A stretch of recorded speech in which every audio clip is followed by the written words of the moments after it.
So let's welcome director and actor Balaji Shaktivel அவர்கள்.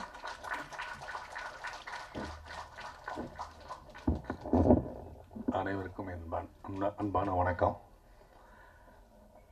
எழுச்சி தமிழர் எம்பி அவர்கள் அவருடைய நேர்காணல்களையும் அவருடைய உரையாடல்களையும் அவருடைய பேச்சையும் மிகவும் முக்கியமாக நான் கவனித்து அவருக்கு ராஜன் சார் சொன்ன மாதிரி அவர் அனைவருக்குமான தலைவர், பொதுவான தலைவர். அவரோட இந்த மேடையில் ஷேர் பண்ணுறது வந்து எனக்கு ரொம்ப பெருமை. இதற்கு வாய்ப்பளித்த அருண்குமார் அவர்களுக்கும் முருகசாமிக்கும் என்னுடைய நெஞ்சம் நிறைந்த நன்றியை தெரிவித்துக் கொள்கிறேன். ஏன்னா அவர் வந்து எழுச்சி தமிழர் அவர்கள் வந்து அவருடைய குணநலன்களை வந்து அவருடைய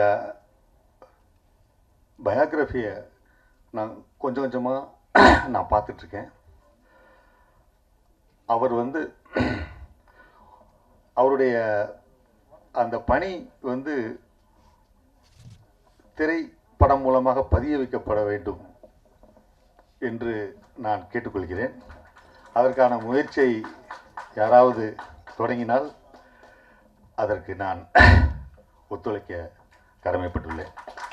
அவ்வளவு நேர்மையான, பிடித்தமான, அனைவருக்குமான தலைவர். அவரை வணங்குகிறேன். முருகசாமி அவர்கள் வந்து எனக்கு கல்லூரியிலேருந்து என்கிட்ட இருக்கிறாரு. அவர் ஒரு ஷார்ட் ஃபில்ம் எடுத்து என்கிட்ட காமிச்சு என்னுடைய கூட இருப்பார். அவர் ஒரு நல்ல நடிகரும் கூட. இந்த படத்தில் கூட ஏதோ ரோல் செஞ்சுருக்கான்னு நினைக்கிறேன். நான் என் பட உதவியாளராக மட்டுமில்லாமல் நான் நடிக்கும் படங்கள், குறிப்பாக பொன்னியின் செல்வனில் பண்ணும்போது அவர் கூடயே அந்த 1 மாத 2 மாத காலங்களில் என்னோட பயணித்தார். அப்புறம் அசுரனில் வெற்றிமாறன், அந்த மாதிரி நிறைய அப்சர்வேஷன் வந்து எல்லாம் அப்சர்வ் பண்ணி தான் இந்த படம் பண்ணியிருக்கிறார்.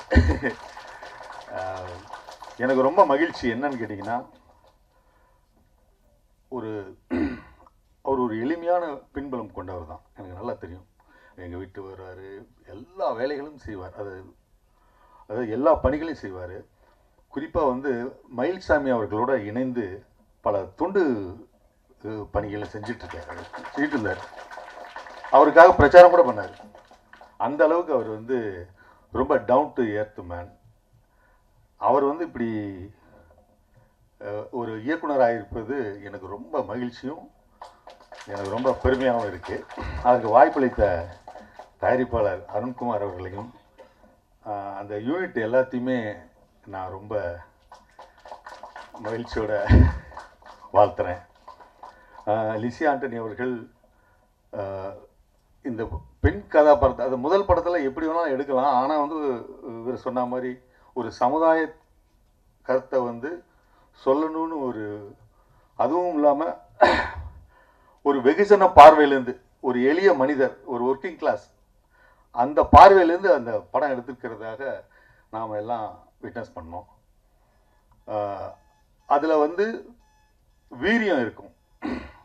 அந்த வீரியமான ஒரு விஷயம் அதில் நிறைஞ்சிருக்கு. ஏஸ்தட்டிக்கை விட அந்த வீரியம்தான் அந்த படத்துக்கு பலமாக இருக்குது. இது வந்து சாதாரணமாக தயாரிப்பதுங்கிறது வந்து கடினமான விஷயம். ஆனால் அருண்குமார் அவர்கள் தயாரித்து இத்தனை வருஷம், அவர் சொன்னார் 4 வருஷமாக ரொம்ப கஷ்டப்பட்டு பண்ணியிருக்காங்க. இது ஒரு கலாபூர்வமாக அவர் திரைக்கதை அமைச்சிருப்பார்னு நான் நம்புகிறேன். அது சரியாக இருக்கிற பட்சத்தில் நீங்கள் எல்லாரும் ஆதரவு கொடுக்கணும் அப்படின்னு நான் ரொம்ப பணிவாக கேட்டுக்கிறேன். இந்த படம் மிகப்பெரிய வெற்றி அடைய என்னுடைய மனதார வாழ்த்துக்களை தெரிவித்துக்கொண்டு அண்ணன் அவர்கள் பேச்சை கேட்க அவளாக இருக்கிறேன். நன்றி, வணக்கம்.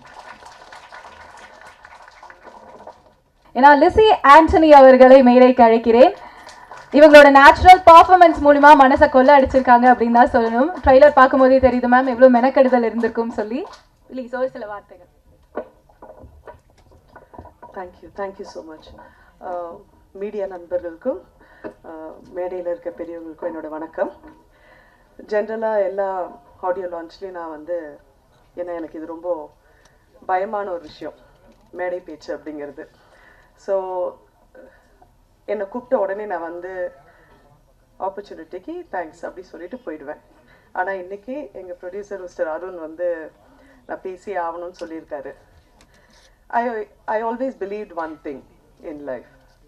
நம்மளோட பேஷன், அந்த பேஷனை வந்து கொண்டு போகிறதுக்கூடிய ஹார்ட் ஒர்க் அண்ட் பர்சீவரன்ஸ், விடாமுயற்சி, அதுக்கப்புறமா நிறைய பேஷன்ஸ், பொறுமை,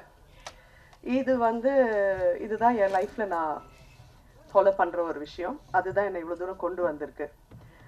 இதை நான் அப்படியே பார்த்தது மிஸ்டர் அருண் கிட்ட. ஏன்னா எனக்கு இந்த கதைக்காக எனக்கு கால் வந்தது அவர்கிட்ட இருந்து தான். ஸோ எப்பயும் போல் நான் வந்து டைரக்ஷன் டிபார்ட்மெண்ட் வந்து ஃபோன் பண்ணி எனக்கு ஸ்கிரிப்ட் சொல்லுங்கள் அப்படின்னேன். அவர் வந்து இல்லை மேம் நானே சொல்லுவேன் அப்படின்னாரு. Which is first time for me. ஒரு ப்ரொடியூசர் அந்த ஸ்கிரிப்ட் அவ்வளோ அழகாக எனக்கு எக்ஸ்பிளைன் பண்ணி செகண்ட் ஹாஃப்லேருந்து நீங்கள் வருவீங்க madam, you have to take over, இந்த வார்த்தை தான் அவர் சொன்னார். அங்கேருந்து நீங்கள் இந்த குயிலி அப்படிங்கிற கேரக்டரை வந்து ரொம்ப வலி, நிறைய சாக்ரிஃபைஸ், அதோடைய ரொம்ப கஷ்டமான ஒரு பயணத்தை நீங்கள் வந்து காமிக்கணும். வலி நமக்கு புதுசு இல்லை. So and I know I can do it. And இவர் அதை அவ்வளோ அழகாக எக்ஸ்பிளைன் பண்ணது, என்கிட்டேருந்து இந்த கேரக்டரை அவங்க என்ன எதிர்பார்க்குறாங்க அப்படின்னு சொன்னது எல்லாமே ஐ வாஸ் ரியலி இம்ப்ரெஸ்ட். ஏன்னா முதல் தடவை ஒரு ப்ரொடியூசர் எனக்கு ஃபோன் பண்ணி இவ்வளோ டீட்டெயில்டாக எனக்கு வந்து ஒரு ப்ரீஃபிங் கொடுத்தாரு. So that is the first reason நான் இந்த படம் ஒத்துக்கிறதுக்கு உரிய முதல் காரணம் அதுதான். அடுத்தது and the social cos behind it. And எனக்கு தெரியும் ஒரு சின்ன பட்ஜெட் படம், அதில் இருக்க கஷ்டம் என்ன, ஷூட்டிங் ஸ்பாட்டில் இருக்க போகிற கஷ்டம் என்ன, எல்லாமே தெரியும். பட் அவரோட அந்த பர்சீவரன்ஸ் இருக்குது பார்த்தீங்களா, சின்ன சின்ன விஷயம் லைக் சார் இந்த படத்துக்கு குயிலி தான் சார் டைட்டிலாக இருக்கணும் அப்படின்னு நான் சொன்னேன். ஏன்னா அதுதான் ஆப்டாக இருக்கும் அப்படின்னு. மேடம் கிடைக்காதுன்னு நினைக்கிறேன், ஆனால் நான் வாங்கிடுவேன். அந்த மாதிரி ஒரு விஷயமும் அவர் விடவே இல்லை. இந்த படத்தை வந்து இவ்வளோ தூரம் அவர் சொன்ன மாதிரி 4 years ப்ளஸ் ஒரு ஸ்ட்ரகிள், ஒரு பாயிண்டில் இது எப்படி வரும் அப்படின்னு ஒரு கொஸ்டின் இருக்கும்போது, ஆனால் அது இவ்வளோ தூரம் கொண்டு வந்து அதுக்கு இவ்வளோ பேர் இங்கே உட்காரது இல்லாமல் மேடையில் இவ்வளோ பெரிய டிக்னட்ரிஸ் இருக்கும்போது அது அந்த பர்சிவரன்ஸை பற்றி என்ன சொல்லு, இது சக்ஸஸ் ஆகிதான் ஆகணும். இங்கே இந்த மாதிரி ப்ரொடியூசர்ஸ் கிடைக்கிறது ரொம்ப ரொம்ப கஷ்டம். ஸோ மீடியா நண்பர்களுக்கு நான் ரிக்வெஸ்ட் பண்ணுறது என்னென்னா, ப்ளீஸ் ப்ரொமோட் இட், ஹெல்ப் பண்ணுங்க. ஏன்னா அவர் சொன்னார் பார்த்தீங்களா, ஃபஸ்ட்டு படம் எனக்கு கமிஷன் இல்லைனாலும் பரவாயில்லன்னு. அந்த தாட் ப்ராசஸ்க்கே வந்து நம்ம வந்து we have to help it. So it is an humble request. Please do it. Thank you so much. Thank you. அன்பார்ந்த குயிலி திரைப்படத்தின் இயக்குனர் அன்பு இளவல் முருகசாமி அவர்களே,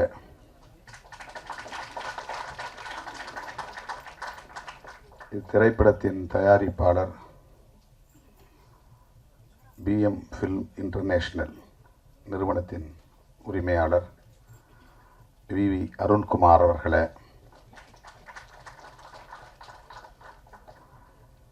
இந்நிகழ்வில் பங்கேற்று வாழ்த்துரை வழங்கி அமர்ந்திருக்கிற மூத்த திரைக்கலைஞர், மதிப்பிற்குரிய திரைப்பட தயாரிப்பாளர், மதிப்பிற்குரிய அண்ணன் K. ராஜன் அவர்களே, இயக்குனர் பாலாஜி சக்திவேல் அவர்களே, இயக்குனர் ஸ்ரீஜார் அவர்களே, குயிலியாக இந்த திரைப்படத்தில் நடித்திருக்கிற அன்பு சகோதரி லிசி ஆண்டனி அவர்களே, இசையமைப்பாளர் ஜூ ஸ்மித் அவர்களே, நடிகர் ஹீரோ பேருங்க ஹீரோ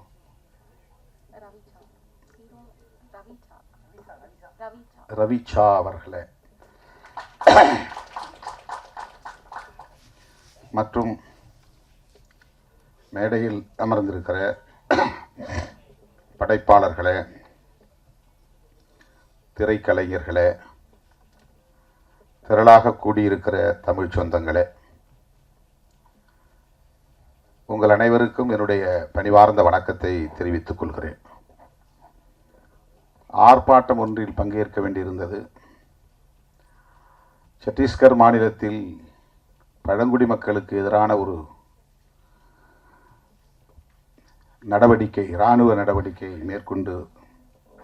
மேற்கொள்ளப்பட்டு வருகிற சூழலில் அதனை கண்டித்து இடதுசாரி இயக்கங்களும் விடுதலை சிறுத்தைகளும் இணைந்து நடத்திய ஒரு ஆர்ப்பாட்டம். இந்த நிகழ்வுக்கு இசைவளித்த பிறகு திடுமென அது ஏற்பாடு செய்யப்பட்டு விட்டது. 7:15 மணிக்குத்தான் அது நிறைவு பெற்றது. அங்கிருந்து இங்கே வந்து சேர சற்று காலத்தாழ்வு நேர்ந்து விட்டது. அதற்காக முதலில் என்னுடைய வருத்தத்தை தெரிவித்துக் கொள்கிறேன். குயிலி திரைப்படத்தின் முன்னோட்ட காட்சி எதையும் பார்க்க சந்தர்ப்பம் அமையவில்லை. நான் வருவதற்கு முன்னதாகவே பாடல் காட்சிகளும் ஒளிபரப்பப்பட்டு விட்டன. பாடலையாவது கேட்கிறேன் என்று கேட்டு ஒரு பாடலை தற்போது மேடையிலேயே கேட்டேன். கதை என்ன என்பதையும் வந்து அமர்ந்த பிறகு அண்ணன் ராஜன் அவர்களிடத்திலே கேட்டு தெரிந்து கொண்டேன். இந்த கால சூழலில் மிகுந்த சமூக பொறுப்புணர்வோடு மதுவுக்கு எதிராக ஒரு திரைப்படம் எடுக்கிற துணிச்சல் இயக்குனர் முருகசாமி அவர்களுக்கும் தயாரிப்பாளர் அருண்குமார் அவர்களுக்கும் வந்திருக்கிறது என்பதே பாராட்டுதலுக்குரியது. நான் நெஞ்சார பாராட்டுகிறேன், வாழ்த்துகிறேன். வணிக நோக்கில் திரைப்படங்களை தயாரிக்க வேண்டும், அதில் வெற்றி பெற வேண்டும், அதில் லாபம் பெற வேண்டும் என்று எண்ணாமல் சமூக பொறுப்புணர்வோடு மக்களுக்கு வழிகாட்ட வேண்டும், இந்த கொடிய துன்பத்திலிருந்து மக்கள் விடுதலை பெற வேண்டும் என்கிற வேட்கையோடு இந்த இளைஞர்களுக்கு, இளம் தலைமுறையினருக்கு இப்படி ஒரு பொறுப்புணர்வு மிக்க இளைஞர்களாக இந்த திரைப்படத்தை தயாரித்திருக்கிறார்கள், அந்த வேட்கையோடு தயாரித்திருக்கிறார்கள் என்பது உள்ளபடியே மகிழ்ச்சி அளிக்கிறது என்பதை விட பெருமை அளிக்கிறது. பெருமைப்படுகிறேன். அந்த இளைஞர்களை நான் ஆறத் தழுவி என்னுடைய வாழ்த்துக்களையும் பாராட்டுகளையும் தெரிவித்துக் கொள்கிறேன். உங்களுக்கு தெரியும், அண்மையிலே நாங்கள் மது மற்றும் போதைப்பொருள் ஒழிப்பு மகளிர் மாநாடு என்று லட்சத்துக்கும் மேற்பட்ட பெண்களை திரட்டி ஒரு மாபெரும் மாநாட்டை நடத்தினோம். அது பேசுவிடும் பொருளாக மாறியது, கடுமையான விமர்சனங்களுக்கும் உள்ளானது. அண்ணன் ராஜன் அவர்கள் பேசுகிற போது ஒன்றை சொன்னார். தமிழ்நாட்டிலே மதுவை ஒழிக்க வேண்டும் என்று நாம் சொல்லுகிறோம். ஒருவேளை தமிழ்நாட்டில் மதுவை ஒழிக்கும் நோக்கில் கடைகளை ஆட்சியாளர்கள் மூட முன்வந்தாலும் கூட அண்டை மாநிலங்களுக்கு போய் மதுவை அருந்துவிட்டு வருகிற ஒரு நிலை இருக்கிறது. அல்லது அவர்கள் இங்கே வந்து திருட்டுத்தனமாக மதுவை விற்பனை செய்வதற்கான வாய்ப்பு இருக்கிறது. இதற்கு என்னதான் தீர்வு என்ற கேள்வியை எழுப்பிவிட்டு அவர் சொன்னார், தேசிய அளவில் எங்குமே மது இருக்கக்கூடாது என்ற கருத்தை சொன்னார்.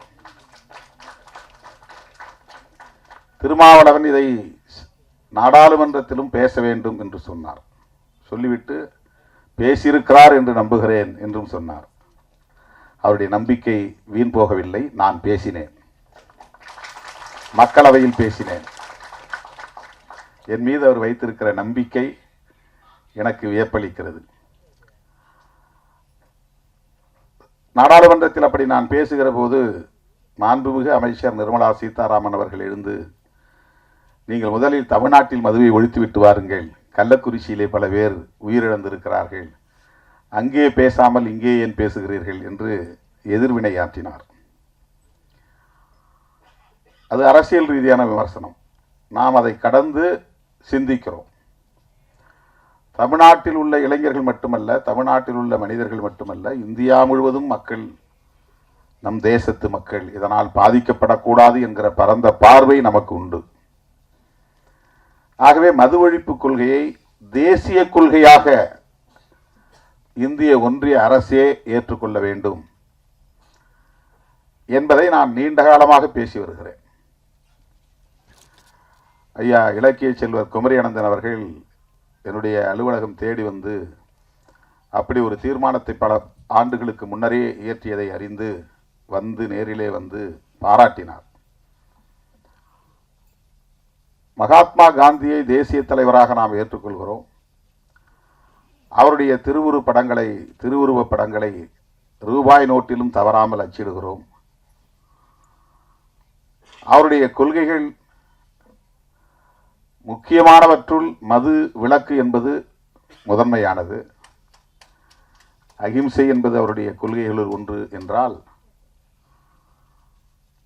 மதுவிலக்கு என்பது முதன்மையான கொள்கைகளுள் ஒன்று.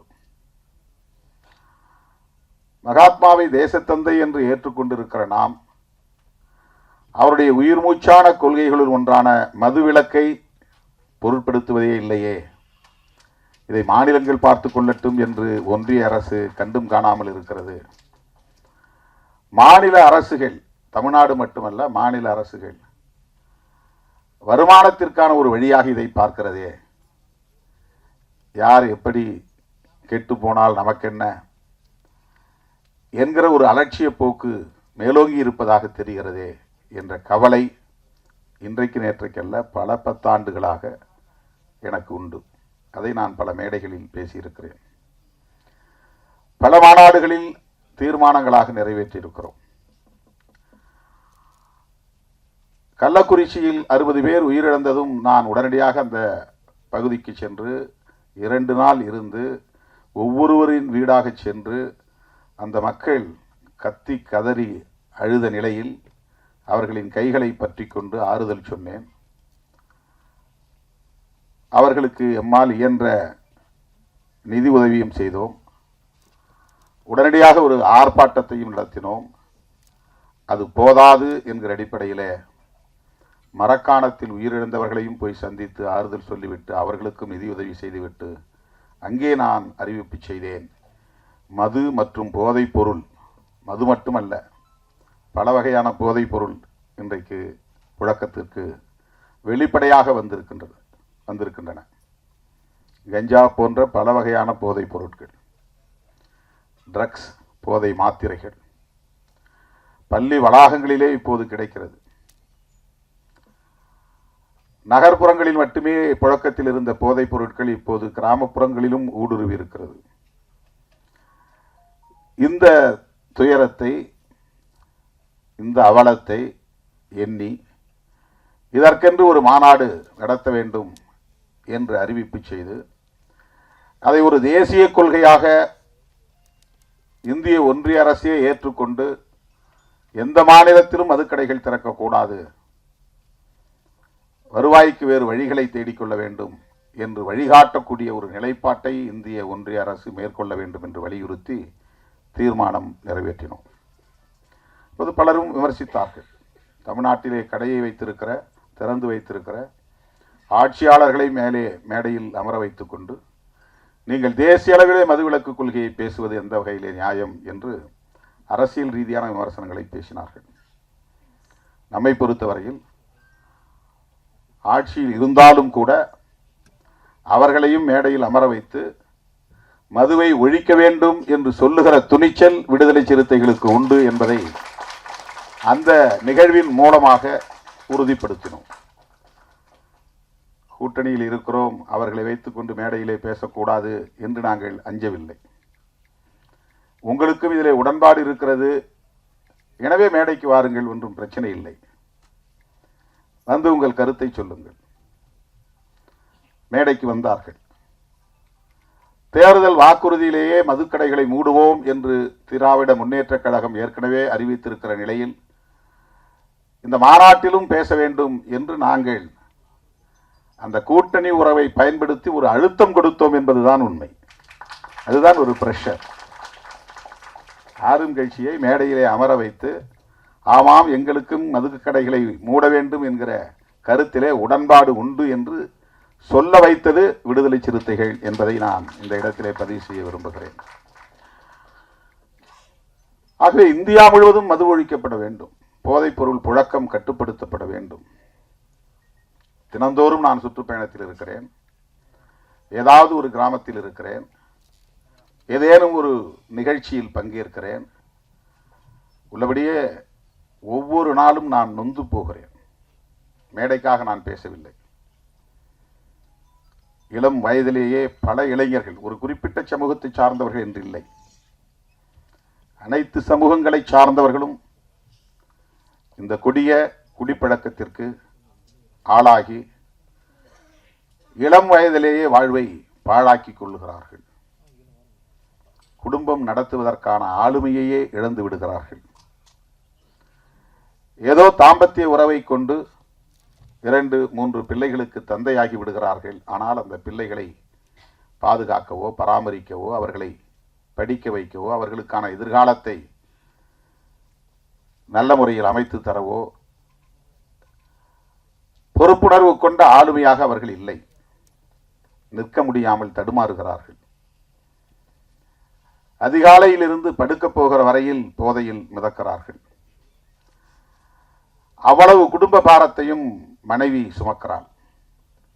அது எவ்வளவு கொடிய துயரம் என்பதை நேரிலே பார்த்தால்தான், களத்திலே சந்தித்தால்தான் உணர முடியும். இந்த நாட்டை பீடித்திருக்கிற பேர் அவலங்களுள் இது ஒன்று. எத்தனையோ பல இளைஞர்கள் கல்வி பெற வேண்டிய வயதில், இல்லற வாழ்வை நுகர வேண்டிய வயதில் யாவற்றையும் பறிகொடுத்து சுய நினைவை இழந்து எந்த ஆளுமையும் இல்லாமல் சமூகத்தாலேயே புறக்கணிக்கக்கூடிய அளவுக்கு மாறிவிடுகிறார்கள். முதல் பாட்டு இந்த படத்திலே கேட்டேன். இந்த அவலங்கள் அனைத்தையும் அப்படியே வரிகளாக்கி இருக்கிறார்கள். இந்த பாடல் மிகவும் நம் நெஞ்சை ஆழமாக தொடுகின்றது. மிக மிக இன்றியமையாத ஒரு பாடல். எல்லா கிராமங்களிலும் கட்டாயமாக போட்டு காட்ட வேண்டிய ஒரு பாடல்.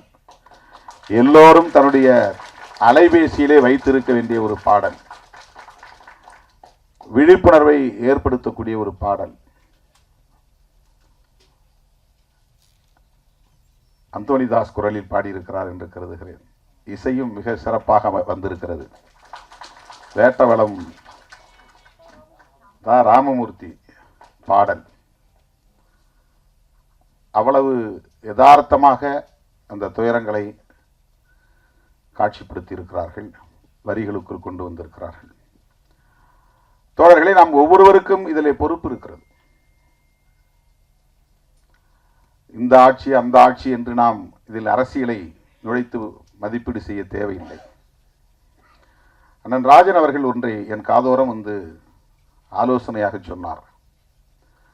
தம்பி, இந்த கடைகளை எல்லாம் மூடிவிட்டு மணல் குவாரி, கல் குவாரி போன்றவற்றை அரசாங்கமே எடுத்து நடத்தினால் இதில் வரக்கூடிய வருமானம் அதில் வராதா? இதையெல்லாம் நீங்கள் ஆட்சியாளர்களுக்கு சொல்லலாமே என்று சொன்னார். அவருக்கு எந்த அளவுக்கு இதிலே ஒரு பொறுப்பு இருக்கிறது என்பதை என்னால் உணர முடிகிறது.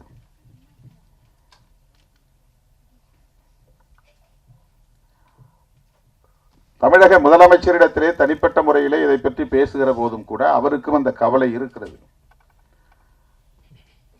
அதுதான் சிஸ்டம்.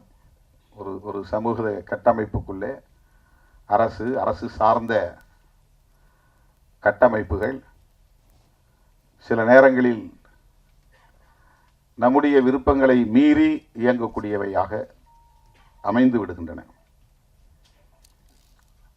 தனியார்மயமாதல் கூடாது என்பது நம்முடைய கருத்து. ஆனால் நம்மால் அதை எதிர்த்து வெற்றி பெற முடியவில்லை. பன்னாட்டு நிறுவனங்கள் இங்கே நுழையக்கூடாது என்பது நம்முடைய நிலைப்பாடு. ஆனால் நம்மால் தடுக்க முடியவில்லை. அந்நிய முதலீடு இங்கே வரக்கூடாது, அதன் மூலம் அவர்கள் நமது வளங்களை சுரண்டக்கூடாது, லாபம் என்கிற பெயரில் கொள்ளையடிக்க கூடாது என்பது நம்முடைய ஆசை. ஆனால் அவற்றை நம்மால் தடுக்க முடியவில்லை.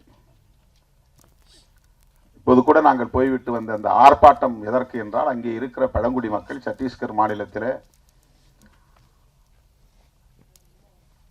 பன்னாட்டு நிறுவனங்கள் உள்ளே வரக்கூடாது, கனிம வளங்களை சுரண்டக்கூடாது என்று எதிர்த்து போராடுகிறார்கள். ஆனால் இந்த தேசத்தின் வளர்ச்சிக்கு அந்நிய முதலீடு தேவை, பன்னாட்டு நிறுவனங்களின் வளர்ச்சி தேவை என்று அரசு நம்புகிறது. இந்திய ஒன்றிய அரசு, அது அரசின் கொள்கை நிலைப்பாடாக இருக்கிறது. உலகம் முழுவதும் இன்றைக்கு எந்த நாட்டிலும் பன்னாட்டு நிறுவனங்களுக்கு தடை இல்லை. தேச வரம்புகள் அவர்களுக்கு ஒரு தடையாக அமைந்துவிடக் கூடாது என்பதற்காக உருவாக்கப்பட்ட ஒப்பந்தம் தான் காட் ஒப்பந்தம், GATT ஒப்பந்தம். அந்த ஒப்பந்தத்தில் கையெழுத்திட்ட நாடுகள் எல்லாம் தேச வரம்புகளை உடைத்து யாரும் இங்கே அந்நிய முதலீடு செய்யலாம், எங்கோ அமர்ந்து கொண்டு இங்கே தொழில் நடத்தலாம், அவன் இங்கே வர தேவையில்லை, நிலம் கையகப்படுத்த தேவையில்லை, இங்கே வந்து எந்த விதமான வேலைகளையும் செய்ய தேவையில்லை, அவனுடைய ஃபார்முலா போதும். இங்கே இருக்கிற நீரை அவன் எடுத்து நம்மிடத்திலேயே விற்பனை செய்கிறான், குடிநீர். அவனுக்கு அதிலே லாபம் போய் சேருகிறது. அவன் ஒரு நாள் கூட இந்தியாவுக்கு வந்திருக்க மாட்டான், ஆனால் ஒவ்வொரு நாளும் கோடிக்கணக்கிலே அவனுக்கு லாபத்தில் பங்கு போய் கொண்டிருக்கிறது. குளிர்பானங்கள் அப்படி. எல்லா விதமான தொழில்களும் அவன் நாட்டில் செய்தால் அந்த கழிவை அவன் மண்ணில் போய் சேர்க்க வேண்டும். அதனால் மண் நஞ்சாகும், குடிநீர் நஞ்சாகும், காற்று நஞ்சாகும் என்று அஞ்சுகிறான். இந்தியா போன்ற மூன்றாவது உலக நாடுகளில் அவன் கழிவை கொட்டுகிற குப்பை தொட்டியாக மாற்றிக் கொண்டிருக்கிறான். அதற்கு உலகமயமாதல் கொள்கை வழிவகுத்திருக்கிறது. உலகமயமாதல், தாராளமயமாதல், தனியார்மயமாதல் என்கிற கொள்கைகளை 90களில் நாம் கடுமையாக எதிர்த்தோம். இப்போது பேசவே நாம் தயங்குகிறோம், பேசுவதே இல்லை. இறால் வளர்ப்பை கடுமையாக எதிர்த்தோம் ஒரு காலகட்டத்தில். இப்போது இறால் வளர்ப்பு மிக ஜோராக நடைபெற்றுக் கொண்டிருக்கிறது. நம்மால் எதிர்க்க முடியவில்லை. தனியார் துறைகளில் இடஒதுக்கீடு வேண்டும் என்று கோரிக்கையை மாற்றிக்கொண்டோம். தனியார் மயமாதலே வேண்டாம் என்று சொன்ன நிலை மாறி இப்போது தனியார் துறைகளில் வேலை வாய்ப்பு வேண்டும், அதற்கு இடஒதுக்கீடு வேண்டும் என்று நமது கோரிக்கையை மாற்றிக்கொண்டோம். இப்படி நம் விருப்பத்திற்கு மாறாக மது ஆலைகள் ஆங்காங்கே நிறுவப்பட்டு விட்டன. மது உற்பத்தி ஆலைகள், அது கோடிக்கணக்கிலே முதலீடு செய்யப்பட்டவை. அதில் பல்லாயிரக்கணக்கானவர்கள் வேலை செய்கிறார்கள். அதற்கான மூலப்பொருளை தருவதற்கு சர்க்கரை ஆலைகள் மொலாசஸ் தயாரிக்கின்றன. இந்த மொலாசஸை எப்படி அவர்கள் விநியோகம் செய்வது, விற்பனை செய்வது, அதை வாங்குவதற்கு மது ஆலைகள் தேவை. மது ஆலைகளை, மது கடைகளை மூடுவது என்பது மட்டுமே வேலை திட்டம் அல்ல. அதற்கு பின்னால் இவ்வளவு பெரிய பரப்பு இருக்கிறது. மது ஆலைகளையும் மூட வேண்டும், அதை விநியோகம் செய்கிற நிறுவனங்களையும் மூட வேண்டும். அதற்காக ஆயிரக்கணக்கான கோடிகளை முதலீடு செய்திருக்கிறார்கள். அவ்வளவு முதலீடுகளையும் நிறுத்த வேண்டும். அதனால் ஏற்படுகிற இழப்பை சந்திக்க வேண்டும். இப்படி இந்த சிஸ்டம் ஆக்டோபஸ் கால்களாக விரவி பரவி கிடக்கின்றன. உயர் தொழில்நுட்ப கருவிகளை அயல்நாடுகளில் இருந்து இறக்குமதி செய்து மல்டி ஸ்பெஷாலிட்டி ஹாஸ்பிட்டல் மருத்துவமனைகளே வந்து எஸ்டாப்ளிஷ் செய்கிறார்கள், நிறுவுகிறார்கள், இன்ஸ்டாலேஷன் பண்ணுகிறார்கள். அது கோடிக்கணக்கிலே மதிப்பீடு, 5 கோடி 10 கோடி. அதை வெறுமனே மூடி வைத்திருக்க முடியாது. தினந்தோறும் அது இயங்க வேண்டும், இல்லை என்றால் அது பழுதாகிவிடும். தினந்தோறும் அது இயங்க வேண்டும். ஆனால் அதற்கு வேலையாட்கள் தேவை. வேலையாட்கள் என்றால் அவர்களுக்கு சம்பளம் தர வேண்டும். சம்பளம் தர வேண்டும், அது இயங்க வேண்டுமானால் தினந்தோறும் அதிலே நோயாளிகள் வந்து படம் எடுத்துக்கொண்டே இருக்கும். ஸ்கேன் எடுக்கணும்னா ஸ்கேன் எடுத்துக்கிட்டு இருக்கணும். உடம்பு நல்லா தான் இருக்கும், ஆனாலும் ஸ்கேன் எடுங்க.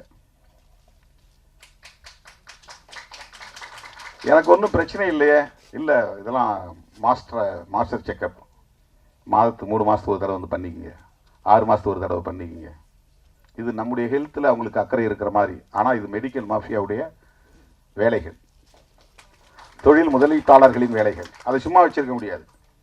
ஒவ்வொரு ஹாஸ்பிட்டல்லையும் பல கோடி ரூபாய் முதலீட்டிலே உயர் தொழில்நுட்ப கருவிகள் வந்து நிறுவப்பட்டு இருக்கிற நிலையில் அவற்றை எல்லாம் மூடி வைத்திருக்க முடியாது. எக்ஸ்ரே எடுக்கிறதா இருந்தாலும் சரி, எம்ஆர்ஐ எடுக்கிறதா இருந்தாலும் சரி, அல்லது ஆன்ஜிஓ பண்ணுறதா இருந்தாலும் சரி, ஒவ்வொன்றுக்கும் அவங்க எஸ்டாப்ளிஷ் பண்ணி வச்சுருக்காங்க. எல்லாம் ஏசி.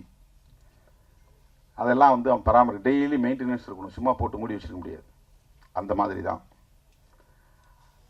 இந்தியா முழுக்க மது ஆலைகள் பல ஆயிரம் கோடி முதலீட்டு நிறுவப்பட்டிருக்கிறது. அவ்வளோ எளிதாக அதை மூட முடியாது என்பது இங்கே இருக்கிற சிஸ்டம், இங்கே இருக்கிற ஸ்ட்ரக்சர். இப்போ நம்முடைய போராட்டம் என்பது தூத்துக்குடியிலே துப்பாக்கிச்சூடு வரையில் போய் 12 பேர் படுகொலை செய்யப்பட்ட பிறகுதான் ஸ்டெர்லைட் ஆலையை மூட வேண்டும் என்கிற நிலை உருவாகிறது. சாதாரணமான கோரிக்கைகளால் அந்த ஆலையை மூட முடியவில்லை. அறவழி போராட்டங்களால் அந்த ஆலையை மூட முடியவில்லை. கேரளாவிலே வேண்டாம் என்று சொன்ன அணு ஆலை கூடங்குளத்திலே வந்து நிறுவப்படுகிறது, தமிழ்நாட்டுக்குள்ளே நிறுவப்படுகிறது. நிறுவப்பட்ட நாளில் இருந்து, அதற்கான ஆணை பிறப்பிக்கப்பட்ட நாளில் இருந்து அந்த பகுதியில் மக்கள் போராடி கொண்டே இருக்கிறார்கள், எதிர்ப்பு தெரிவித்துக் கொண்டே இருக்கிறார்கள், துண்டறிக்கை கொடுத்து கொண்டே இருக்கிறார்கள், உண்ணாவிரத போராட்டம் நாள்தோறும் நடத்துகிறார்கள். 1.5 ஆண்டுகள் நடந்தன. ஒரு அங்குலம் கூட அதிலே நம்மால் முன்னேற முடியவில்லை. திட்டமிட்டவாறு கூடங்குளம் அணு உலை நிறுவப்பட்டது, அது இயங்குகிறது. அங்கே அணு கழிவுகள் வெளியேற்றப்பட்டு கொண்டே இருக்கின்றன. தோழர்களே, அப்படித்தான் இந்த மது ஒழிப்பும் கூட. விழிப்புணர்வு தேவை, பரந்துபட்ட அளவில் மக்களிடையே விழிப்புணர்வு தேவை. ஒரு இயக்கம் போதாது, ஒரு கட்சி போதாது, ஒரு தலைவர் போதாது. அரசை நிறுவுகிற ஆற்றல் பெற்ற மக்கள், ஒரு அரசை தூக்கி எறிகிற ஆற்றல் பெற்ற மக்கள், விழிப்புணர்வு பெற்ற அரசியல் சக்தியாக மாறுகிற போது, தொடர்ந்து போராடுகிற துணிச்சலை பெறுகிற போது, சமரசமின்றி போராடுகிற ஆற்றலை பெறுகிற போது எல்லாவற்றையும் தலைகீழாக புரட்டி போட முடியும். அதற்கு சான்று வேளாண் சட்டங்களை இந்த அரசு திரும்ப பெற வைத்தது. விவசாயிகளின் தொடர் போராட்டம். அது ஒரு கட்சி நடத்திய போராட்டம் அல்ல, ஒரு குறிப்பிட்ட தலைவன் நடத்திய போராட்டம் அல்ல. பஞ்சாப், ஹரியானா மாநிலங்களை சார்ந்த விவசாயிகள் குடும்பம் குடும்பமாக வண்டி கட்டி வந்து டெல்லிக்கு செல்லுகிற எல்லா பிரதான சாலைகளிலும், முதன்மை சாலைகளிலும் குறுக்கே மறித்து வண்டிகளை நிறுத்தி அங்கேயே படுத்து தூங்கி சமைத்து சாப்பிட்டு 1.25 ஆண்டுகள் தொடர்ந்து போராட்டம் நடத்தினார்கள். அந்த போராட்டம் ஆட்சியாளர்களால் கண்டுகொள்ளப்படவில்லை, அலட்சியப்படுத்தப்பட்டது. ஆனால் பஞ்சாப் மாநிலத்திற்கு தேர்தல் வந்தது, ஆட்சியாளர்களுக்கு கிளி பிடித்தது, வயிற்றில் புலி கரைத்தது. இந்த போராட்டத்தை கண்டுகொள்ளாமல் இருந்தால் நாம் மிக மோசமான தோல்வியை சந்திக்க நேரிடும் என்று நிறைவேற்றப்பட்ட சட்டங்களை, குடியரசுத் தலைவரால் அங்கீகரிக்கப்பட்ட சட்டங்களை திரும்ப பெற்றார்கள் என்பது வரலாறு. அது ஒரு புரட்சி. அப்படி ஒரு புரட்சி தேசிய அளவில் உருவாக வேண்டும். மதுவுக்கு எதிராக மது ஒழிப்பு என்கிற காந்திய கொள்கை தேசிய அளவில் பரவ வேண்டும். இன்றைக்கு மீண்டும் காந்தி நமக்கு தேவைப்படுகிறார். மதச்சார்பின்மைக்காகவும் தேவைப்படுகிறார், மது விலக்குக்காகவும் தேவைப்படுகிறார். மதத்தின் மீது நம்பிக்கை உள்ளவர். அந்த அடிப்படையிலே காந்தியடிகளோடு நமக்கு முரண்பாடுகள், கடுமையான முரண்பாடுகள் உண்டு. அவருக்கு முற்பிறவியின் மீது நம்பிக்கை உண்டு, அடுத்த பிறவியின் மீது நம்பிக்கை உண்டு. இந்த சாதிய கட்டமைப்பை இறைவனால் உருவாக்கப்பட்டதுதான் என்கிற நம்பிக்கை உண்டு. தீண்டாமை மட்டும் கூடாது என்று சொன்னார். அப்படி சொன்ன கருத்துக்களிலே நமக்கு முரண்பாடு உண்டு. ஆனால் உருவாகி இருக்கிற இந்த புதிய அரசு, வெள்ளையன் வெளியேறிய பிறகு நாம் உருவாக்கி இருக்கிற இந்த புதிய அரசு மதசார்பற்ற அரசாக இருக்க வேண்டும் என்பதிலே உறுதியாக இருந்தார். அதனால்தான் காந்தியடிகள் கொல்லப்பட்டார். அவர் இறை நம்பிக்கை உள்ளவர், கடவுள் மறுப்பாளர் அல்ல. பெரியாரை போல கடவுளை மறுத்து பேசியவர் அல்ல. அவர் மத நம்பிக்கையாளர், புரட்சியாளர் அம்பேத்கர் அவர்களைப் போல இந்து மதத்தை விமர்சித்தவர் அல்ல. அடுத்த பிறவியின் மீது நம்பிக்கை உள்ளவர், புராண திருவிளையாடல்களின் மீது நம்பிக்கை உள்ளவர். அப்படிப்பட்டவரையே படுகொலை செய்தார்கள் என்றால் அதற்கு காரணம் அவருடைய மதச்சார்பின்மை என்கிற கொள்கை நிலைப்பாடுதான். அதே போல மதுவிலக்கு. இன்றைக்கு நாம் குயிலி திரைப்படம் எடுத்திருக்கிறோம் என்று சொன்னால் துணிந்து அதை திரைப்படமாக்கி மக்களிடத்திலே கொண்டு போய் சேர்க்க வேண்டும் என்று வந்திருக்கிறோம் என்றால் காந்தியடிகள் ஏற்படுத்திய தாக்கத்தின் விளைவு என்று இதை சொன்னால் யாரும் மறுக்க முடியாது.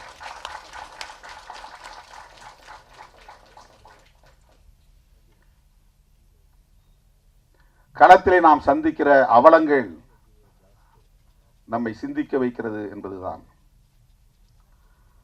ஒவ்வொரு ஊரிலும் பிரச்சனைகளுக்கு காரணம், ஒவ்வொரு ஊரிலும் குறைந்தது 10 அல்லது 20 பேர் போதையில் இருக்கிறார்கள். சாதியின் பெயராலோ மதத்தின் பெயராலோ கலவரங்கள் மூழுவதற்கும் பெரிய வன்கொடுமைகள் வெடிப்பதற்கும் குடிப்பழக்கத்திற்கு குடிபோதைக்கு ஆளாகக்கூடியவர்களும் ஒரு காரணமாக இருக்கிறார்கள் என்பதை நம்மால் பார்க்க முடிகிறது. 1,00,000 பேர் அமர்ந்திருக்கிற ஒரு அவையில் 100 பேர் குடிபோதையில் வந்து குழப்பத்தை ஏற்படுத்தி விடுகிறார்கள். அந்த கட்டுப்பாட்டை சீர்குலைத்து விடுகிறார்கள். இது நாட்டுக்கு கேடு. படத்தின் முதல் பாடலே அதுதான், நாட்டுக்கு கேடு வீட்டுக்கு கேடு, அதை விட்டு தொலைப்போம் என்கிற அந்த கருத்து. தோழர்களே, இதனால் என்ன நாம் சாதிக்கப் போகிறோம் என்று கருதாமல், இது என்ன பெரிய விளைவை ஏற்படுத்திவிடப் போகிறது என்று கருதாமல், இந்த விழிப்புணர்வை இன்னும் விரிவாக்கிக் கொண்டே போக வேண்டும். சில இளைஞர்களையாவது நாம் அந்த கொடுமைக்கு ஆளாகாமல் தடுக்க முடியும், அந்த துயரத்திற்கு ஆளாகாமல் தடுக்க முடியும். இளம் தலைமுறையினரை பாதுகாக்க முடியும். ஏற்கனவே பாதிக்கப்பட்டவர்களை மீட்க வேண்டும் என்பது ஒரு புறம், புதிதாக இளைஞர்கள் அதிலே பாதிப்புக்கு உள்ளாகிவிடாமல் தடுக்க வேண்டும் என்பது இன்னொரு புறம். ஒவ்வொரு மருத்துவமனையிலும் டி அடிக்ஷன் சென்டர் இருக்க வேண்டும் இந்த மதுக்கடைகளை மூடுகிற வரையில். இது என்னுடைய கோரிக்கை. முதலமைச்சருக்கு நேரிலே போய் நான் சொன்னேன். எங்கேயாவது தேட வேண்டி இருக்குது. ஒரு ஸ்டேட்டுக்கு 2-3 தான் இருக்கு டி அடிக்ஷன் சென்டர். கவுன்சிலிங் இல்லை. எல்லா மருத்துவமனையிலும் கவுன்சிலிங் இருக்கணும். மருத்துவமனைகளில் உளவியல் சார்ந்த அறிவுரைகளை தருவதற்கு, விழிப்புணர்வை தருவதற்கு சிறப்பு பயிற்சி பெற்ற மருத்துவர்களை நியமிக்க வேண்டும். எல்லா நோய்களுக்கும் அடிப்படையாக இருப்பது உளவியல் சிக்கல்கள் தான். நம்முடைய உணவு பழக்கம் என்பதை விட, நம்முடைய உறக்க பழக்கம் என்பதை விட, இவற்றால் ஏற்படுகிற உளவியல் சிக்கல்கள் தான் மன அழுத்தத்திற்கு காரணமாகி நோய் எதிர்ப்பு சக்தியை குறைக்கிறது. மன அழுத்தம் பெருக பெருக இம்யூனிட்டி என்பது குறைந்துவிடும். மன அழுத்தம் பெருக பெருக பயம் என்பது ஆக்கிரமிக்கும். பயம்தான் எதிர்ப்பு சக்திக்கு எதிரியே. எந்த ஆன்டிபயாட்டிக்கும் ரெஸ்பாண்ட் பண்ணாது. இம்யூனிட்டி போயிருச்சுன்னா, உடம்புல வந்து எதிர்ப்பு சக்தி இருக்கிற வரையிலும் தான் antibiotic, anti viral, anti fungal இந்த மருந்தெல்லாம் வேலை செய்யும். எதிர்ப்பு சக்தி இல்லைன்னா மருந்தே வேலை செய்யாது. அந்த மருந்து ரெஸ்பாண்ட் பண்ணணும்னா கூட நம்ம பாடிக்குள்ள இம்யூனிட்டி இருக்கணும். இம்யூனிட்டி இருக்கணும்னு சொன்னால் நமக்கு பயம் வரக்கூடாது, எந்த பயமும் வரக்கூடாது. பயம் வரக்கூடாதுன்னா மன அழுத்தம் வரக்கூடாது. மன அழுத்தம் வரக்கூடாதுன்னா இது போன்ற துயரங்கள் சமூகத்தில் நிலவக்கூடாது. ஏன்னா அவனுக்கு என்ன ஆகுன்னா, ஒரு பக்கம் அடிக்ஷன் ஆயிடுவான், இன்னொரு பக்கம் சமூகம் அவனை புறக்கணிக்கிறது. அது அவனை வந்து ஒரே நேரத்தில் 2 தாக்குதல். இதிலிருந்து அவனால் மீள முடியல. இன்னொரு புறம் பெண்டாட்டியும் அவளை மதிக்கலை, பிள்ளைகளும் அவங்கள மதிக்கலை, சமூகமும் மதிக்கலை. இந்த நிராகரிப்பு, அவமதிப்பு அவனை அறியாமலேயே அவனுக்குள் ஒரு அழுத்தமாக அது மாறுகிறது. இப்படி ஒரு தனி மனிதனை அது பாதிக்க செய்கிறது என்று நாம் கருதக்கூடாது. இது ஒரு சமூகத்தையே பாதிக்க செய்கிறது. எனவே மது மற்றும் போதைப் பொருள் கட்டுப்படுத்தப்பட வேண்டும், பிறகு முற்றாக ஒழிக்கப்பட வேண்டும். பிற நாடுகளில் இல்லையா? அண்ணன் சொன்னாங்க, இப்ப பெண்களும் குடிக்க ஆரம்பிச்சிட்டாங்க. அயல் நாடுகளிலே பெண்கள் குடிக்கிறார்களே. இதுல என்னன்னா, ஹெல்த் கான்சியஸ் இல்லாதவன் குடிக்கிறதுக்கும் ஹெல்த் கான்சியஸ் உள்ளவன் குடிக்கிறதுக்கும் வேறுபாடு இருக்கு. சோஷியல் ட்ரிங்க் என்கிற பெயரில் குடிக்கிறவனுக்கும் குடி இல்லையே என்னால் இருக்க முடியாது என்கிற அளவுக்கு குடிக்கிறவனுக்கும் வேறுபாடு இருக்கிறது. ஏதோ மாதத்தில் ஒரு நாள் அல்லது 2 நாள் அல்லது வாரத்தில் ஒரு நாள் என்று ஒருவன் குடிப்பதை கூட தன் கட்டுப்பாட்டுக்குள்ளே வைத்திருக்க முடியும் என்றால் அவனுக்கு ஏற்கனவே ஒரு விழிப்புணர்வு இருக்கிறது என்று பொருள். மதுக்கடைகளை திறந்து வைப்பதன் மூலம் அது ஒரு சோசியல் பிஹேவியராக மாறுகிறது. சமூகம் இப்போ அது ஒரு குற்ற உணர்வே இல்லை. முன்ன யாராவது பார்த்தா அவன் குடிகாரம் பாடினா அவனுக்கு ஒரு கூச்சமாக இருக்கும். ஊரில் 1-2 பேர் தான் இருப்பான்.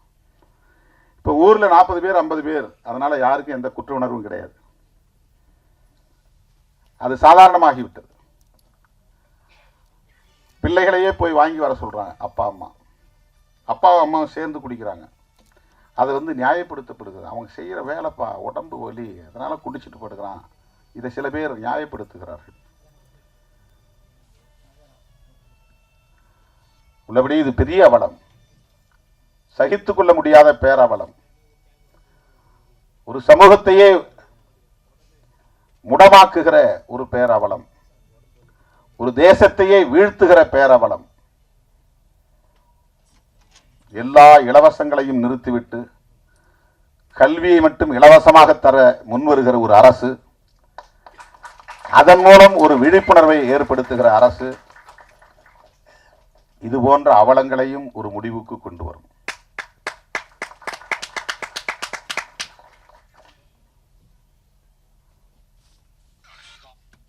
அரசுக்கு வருமானம் திரட்ட என்ன வழியையும், இதை தவிர்த்து வேறு என்ன வழியையும் அவர்கள் முடிவெடுக்கலாம், தீர்மானிக்கலாம். இதை வைத்து ஒரு அரசை நடத்த முடியாது. ஆண்டுக்கு 25,000 கோடி என்பது போதாது. ஆகவே இலவச திட்டங்களுக்கு இது பயன்படுகிறது என்று நியாயப்படுத்துவதும் ஏற்புடையதல்ல.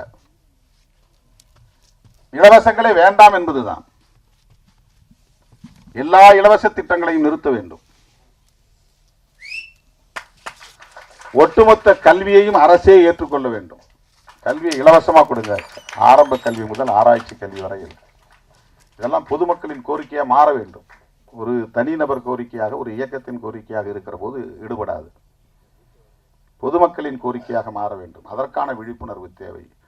அப்படிப்பட்ட ஒரு விழிப்புணர்வுள்ள இளைஞர்களாகத்தான் இன்றைக்கு முருகசாமி, அருண்குமார், ஜூ ஸ்மித், இந்த இளம் தலைமுறையினரை நான் பாராட்டுகிறேன், மெச்சுகிறேன்.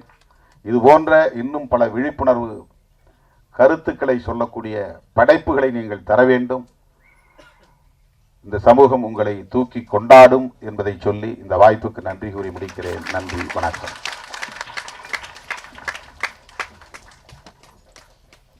தோல் திருமாவளவன் அவர்கள் ஆடியோ லான்ச் பண்ண போறாரு. அது வாங்குவதற்காக கே ராஜன் அவர்களும் பாலாஜி சக்திவேல் அவர்களும் இணைந்திருக்காங்க.